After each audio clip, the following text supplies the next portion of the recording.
I'm Ron Gallagher at Maximum Velocity Physical Therapy, and you're listening to HYPERSPEED Radio.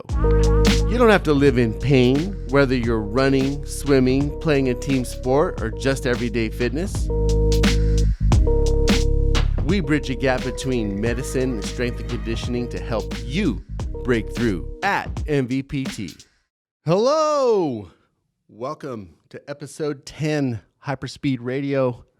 Coming to you live from Sticky Paws Studio here in sunny Las Vegas. This is our second show in our new home, and we're just figuring out the kinks. So it's been kind of a fun process to step this game up. Today, episode 10 is going to be Ron's rant on the industrial athlete.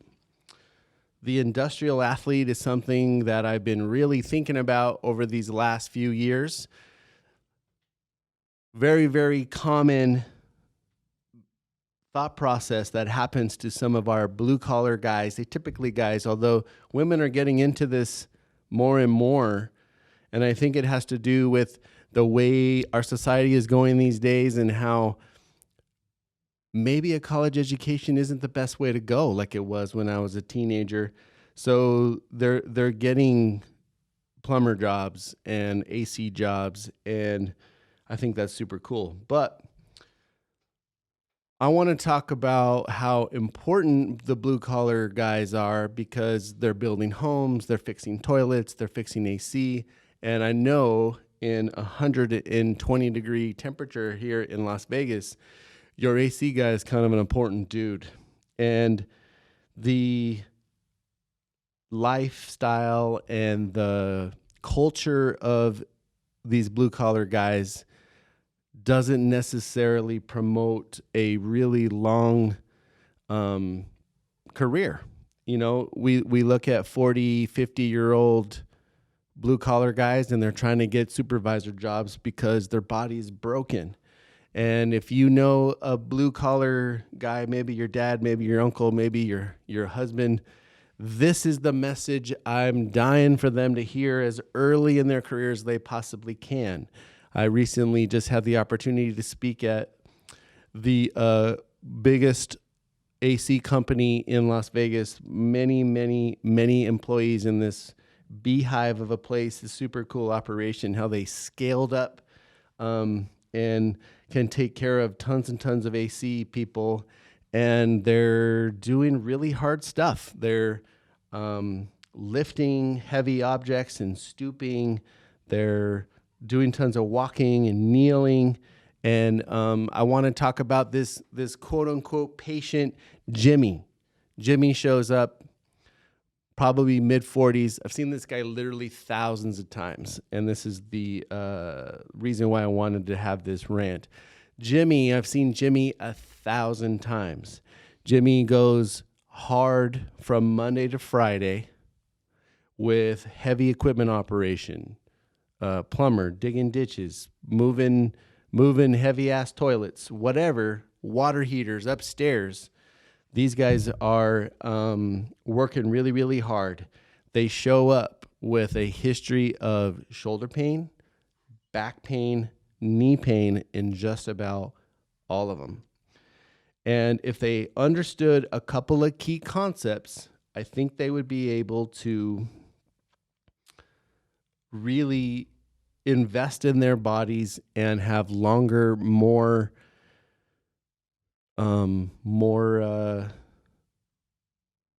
productive careers. You know, obviously the employers would like more productive employees, but my thing is if in these hot seasons, if an AC guy is doing 2 installs a day, maybe him and a partner do 2 installs a day from Monday to Saturday, that's 6 days, 2 times a day, 12 AC installs. That means they got to climb a ladder and take this heavy machine up this ladder. If they don't treat themselves as an athlete, they're getting themselves in trouble. Now, when I have this discussion, I have to talk about some key concepts first.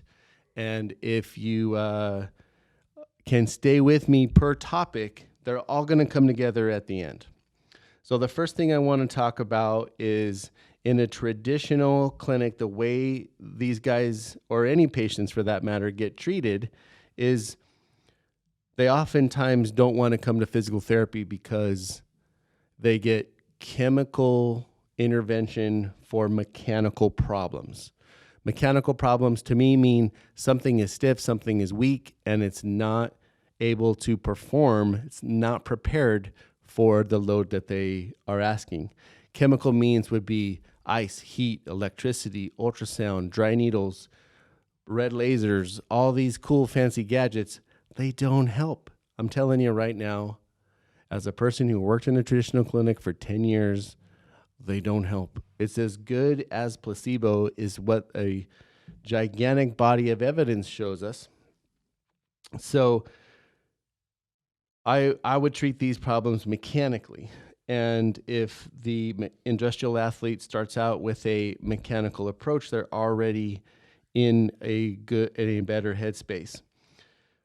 Okay, next topic, work conditioning. While I was at this AC place, I got a laugh out of a guy who said, "Oh, you want to get stronger? Just put heavy tools in your belt and climb your ladder 4 or 5 times." Now, this is exactly what I'm talking about. This is exactly the problem with that population of athletes. Work conditioning is when your body gets used to the load that you put on it. Now, here's an example. Let's say your job is to take out the trash from Monday to Friday, 8 hours a day, bag after bag after bag after bag is 50 pounds. Your work conditioning, your work capacity is 50 pounds. If a 100-pound bag comes and you don't know it's there, that's the day you get hurt. You get hurt because you try to double your work capacity in one session. Our bodies don't work like that. By putting the same tools in your tool belt that you use all the time and climbing up your ladder 4 or 5 times builds the low work capacity. If you doubled the load in the tool belt and you worked yourself at a 100-pound place, and then you climb that ladder, and then when you work, you use half the weight of the belt, that's increasing your work capacity. That's making your work conditioning much higher. So another a totally separate conversation from a guy there was, yeah, in my 20s, I used to grab these water tanks, these water heaters, because I'm from Boston where they have basements, and I would carry that baby up the stairs myself. I shouldn't have done that. That's why I'm broken today. Well, what I'm saying is, if that person had a better work capacity, more than the load of the water heater, when they do the water heater, it's not a problem. The problem with doing the water heater is that that's the heaviest thing that he does in a day. And if he does that a couple of times a day, times the number of days that he works, he's consistently working above his work capacity. That's what gets him in trouble, not the actual water tank. The next concept is this thing of stability versus mobility versus flexibility. And what I've done is I prepared a video. So my man DJ Trav, can you play that first video? All right. Here we are, a little bit about muscle physiology. Here we have a joint, and we're talking about the difference between stability and motion. We have little muscles that are in charge of stability. Those guys are what I would call local muscles. Then we have guys big and strong on top of that I would call global.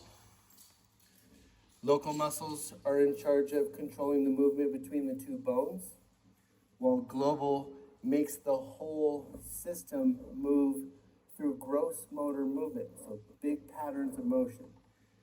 If local muscles are limiting the global's ability to move, the joint will move towards the lowest common denominator, which will be local.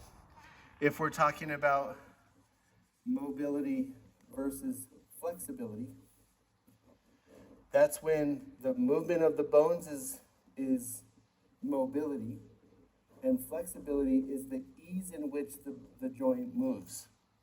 So if the joint has a capsule, thick connective tissue gristle, the joint moves normally with bone on bone. The capsule moves in a way that supports the joint. The local muscles support the movement of the joint. The global muscles are strong enough to overcome all the stiffness or weakness that may be at the joint moves clean. If we stretch away the integrity of the capsule and the global muscles have too much motion, it puts a tremendous amount of emphasis on how the local muscles are able to supply stability. So stability is the local muscle strength, mobility is the movement of the joint, and flexibility is the ease in which the whole thing moves. Which kind of droned on a bit there, I think. I need to work on that video. It's all good. Which helps people understand why maybe stretching isn't the best thing, because we are so emphatic that we've got to provide lengthening, all this movement. Well, if you can't control the joint and you increase the range of motion to a place you don't have the stability to cover, you get yourself in trouble. So it's very traditional in an industrial athlete type setting for them to prescribe stretches that quote unquote help with injuries. Help with injuries is a really funny thing for them to say. Here's what the data shows us. You can decrease the number of injuries, but increase the severity of the injuries by doing it that way. So yes, less incidence of injuries. Can't argue with that. More catastrophic injuries happen if they're not properly educated on how to handle heavy loads. Excuse me. Lift with your legs. Lift with your legs and don't use your back. Travis, have you ever heard that before? Yeah, I actually have. Yes. And just for my audience sake, Travis, roughly how old are you? I'm 22. I'm 22, yeah. So if we want to talk about these 50-year-old guys who are broken, long-standing 20, 30-year careers moving heavy water heaters, they probably heard that a million times. Yep. Literally millions of times. Mm-hmm. And they're the ones with the catastrophic back injuries. And it's because they don't understand that the work capacity to build in their body is really why they get themselves in trouble. So stability versus flexibility versus mobility. Let's talk about how a very general lesson on biomechanics and how the stability and mobility sort of play out. So I have a video here on some very simple biomechanics. DJ Trav, video 2, please. I'm going to hit it. Let's pretend we have a teeter-totter here. If the ball and the box weigh exactly the same, teeter-totter balances. If the ball is heavy, bonk. If the box is heavy, bonk. But the teeter-totter depends on how the load of each thing on the end weighs. If we move the fulcrum to here, now the load of the box has to be significantly more than the load of the ball. This type of lever is the way that our joints move. In the shoulder, we have shoulder blade, elbow, forearm, wrist and hand. The fulcrum is the shoulder joint. Rotator cuff scapular stability is the box. And the ball is the load in the hand. If it happens to be a tennis racket or anything that extends the length of the lever arm, then the load moves one more segment longer, which is why tennis is such a stability-driven activity, is because the longer this lever arm is, the harder it is for the box to control. So elbow pain, wrist pain, finger pain is not uncommon in pitchers and tennis players because they don't have the ability to control the box, and the load down by the ball is too much for the shoulder to overcome. Shout out to my dogs, Rookie and Sully, hanging out back there making too much noise. But they don't understand the process we're going through. Anyway, so I believe that's a class 3 lever.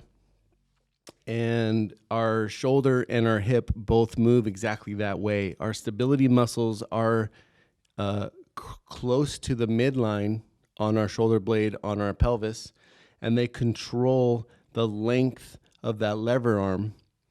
And if your foot touches the ground, now your hip muscles are controlling your foot on the ground. And there's a ton of foot problems that people get that they don't understand the hip role in that problem. So that brings us to the importance of strength.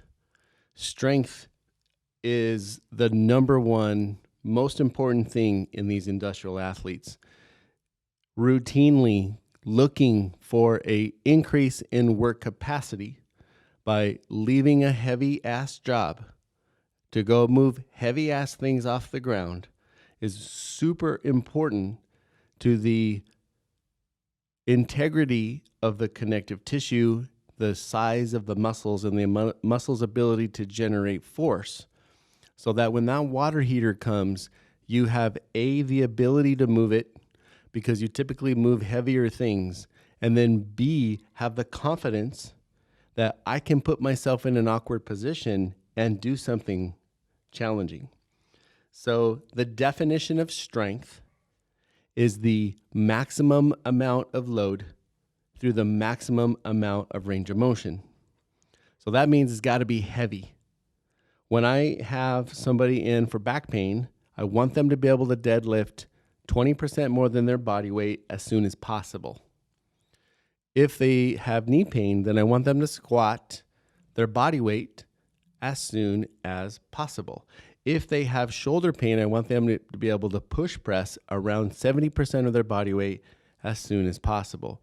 It's not necessarily criteria to discharge them because some people start really, really far from those goals. But if you're in a position to move heavy things like toilets or water heaters, and you can only deadlift around 50% of your body weight, then your body's not prepared for the loads that come at work. And that's why you get hurt, not because your body's not capable of doing this job.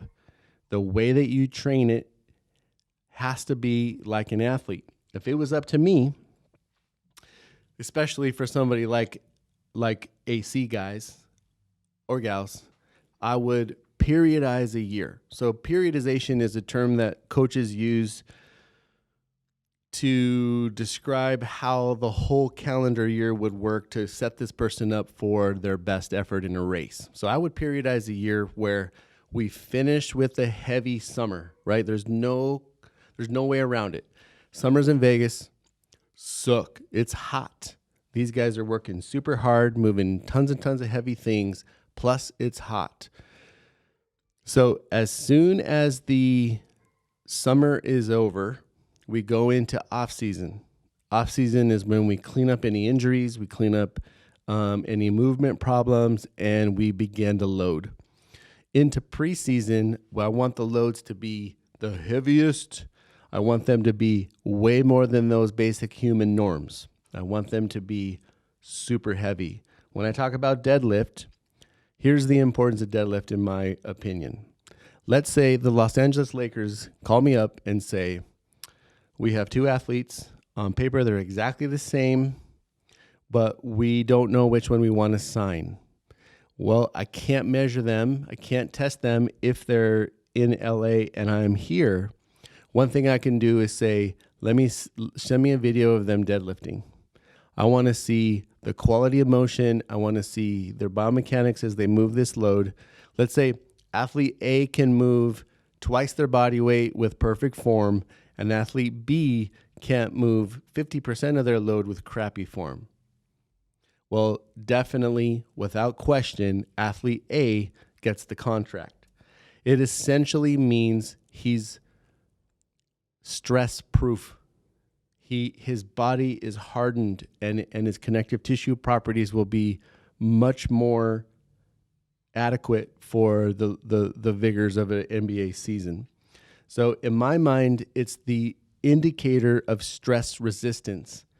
And if I look at the Jimmies of the world, shoulder, knee, back have poor stress resistance, and their bodies are not prepared for the loads that come, even though they do super hard stuff.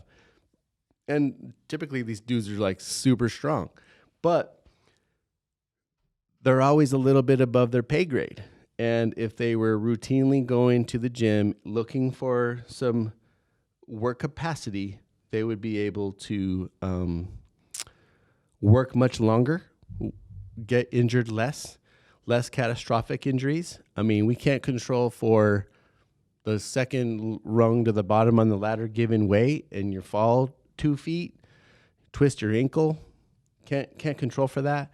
But the person who's prepared for work will have a very minor recovery, whereas an unprepared ankle is going to be a lot longer. So I think we can add 10 to 20 years onto a person's career simply by understanding some very key concepts. And in my mind, that's the work capacity, the body's ability to tolerate stress. Generally speaking, I'm speaking super general, but these guys just about all have the same problems. And I prepared another video on neck, shoulder, hip, and knee, and just sort of a really cursory approach to how I address these problems. And it's very simple. It's not that complicated. It's definitely not meant to be a protocol for you to work on your problem, but I just want these guys to know that within 2 or 3 weeks of some really smart exercises, these guys can work pain-free, even though they didn't start when they were 20, and get put on a path to be able to do the things that they want to do without any trouble. So without further ado, DJ Trav, let's play video 3. And here we are with a very short and quick, easy discussion on how these lever arms show up in injuries. Here we have head, spine, pelvis, obviously not to proportion. The femur, the knee, lower leg, and foot. Now, if this diagram represents the shoulder, exactly the same mechanics happen in the hip, where the glutes serve as the box and the fulcrum happens at the hip joint. The longer the lever arm, the harder it is for the box to control. So you can imagine in a running specialty clinic or an orthopedic clinic that takes care of people with foot pain, treat people with foot pain, there's usually a hip component that contributes to the foot. Same way, a wrist and hand injury, there would be some shoulder involvement. Now, the local muscles involved with stabilizing the shoulder blade and the neck oftentimes are super duper weak. If the weakness that occurs here can cause neck pain and shoulder pain. And then as the lever arm gets longer, there's more wobble. So shoulder blade instability can cause shoulder pain, elbow pain, or hand pain. It's not uncommon for somebody to come in with wrist pain and be treated with shoulder blade rotator cuff type stability. The same goes for knee pain and hip pain. If the hip stabilizers can't do their job, the hip joint will wobble. The longer the lever arm, the more that wobbles. In the lower extremities case, the foot interacts with the ground. So the ground reaction force of the body hitting the ground times the wobble is oftentimes why plantar fasciitis, heel pain, Achilles tendon happens if the hip is insufficient to support the length of the lever arm. So Travis, sure helps to look at that video before you hand it over to Travis. Yeah. We can re-record it. It'll be fine. Working out kinks around here. Yep. So next time, I mean, I was happy with what I said, and it was like, okay, that was concise enough. It was accurate of the message I wanted to deliver. Didn't occur to me that half the diagram would be off the screen. It's all good. So next time that's going to be better, y'all. But anyway, the point is that proximal stability, or closer to the midline, can influence the end of the limb, wrist, elbow, foot, knee, and understanding how being ridiculously strong can offer adaptation to these athletes and get them to a place where they develop a work capacity that's above and beyond the duties of work, so that when those loads come, their body is prepared.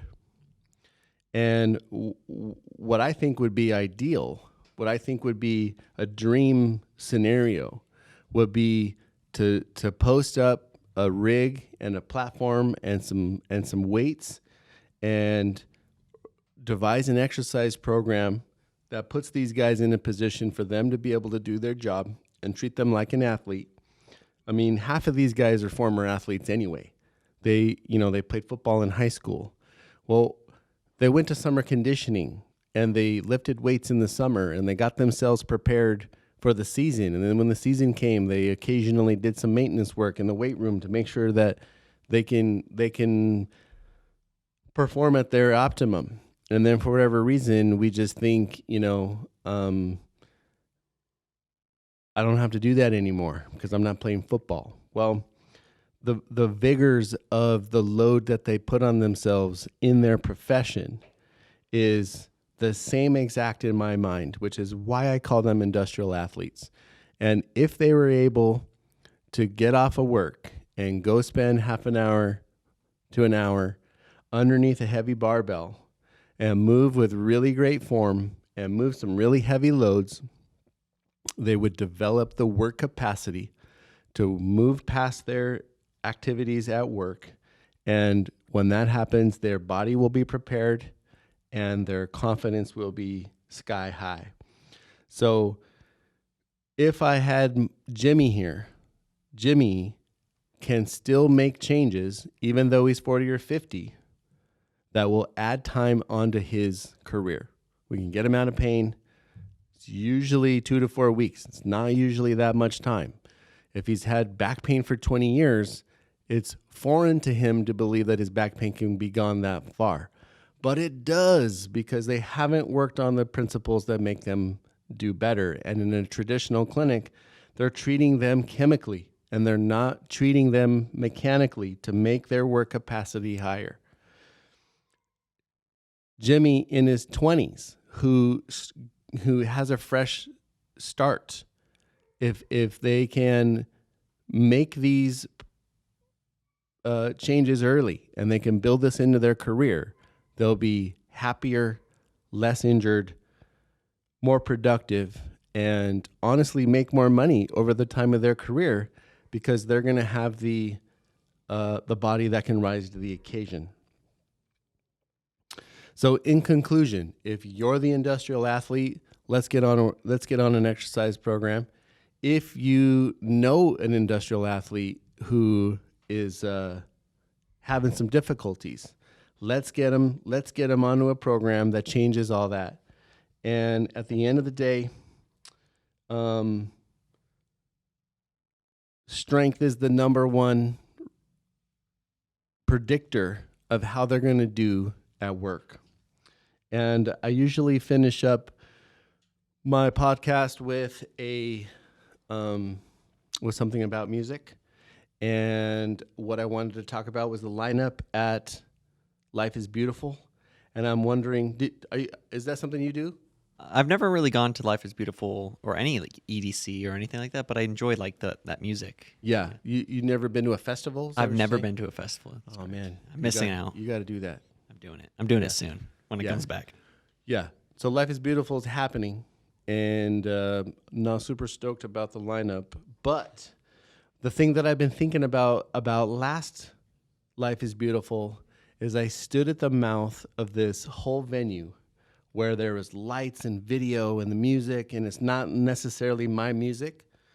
And I stood there and I thought, man, that's cool. And then I walked away. And now that that's gone, and it's been a little over a year since we've experienced that energy, I didn't walk in there. So I'm going 3 days so that I can walk in there. What time? When is it at? I think it's in September. Okay, good.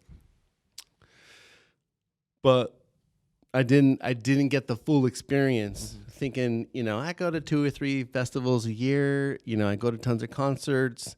Like, that's cool. I'm glad they're enjoying themselves. This DJ's got this crowd super hype. But I walked away. And now that's all I think about is like regret. I'm not walking away this time. I mean, even if it's not my thing, right. I'm gonna go experience it because we just need that energy.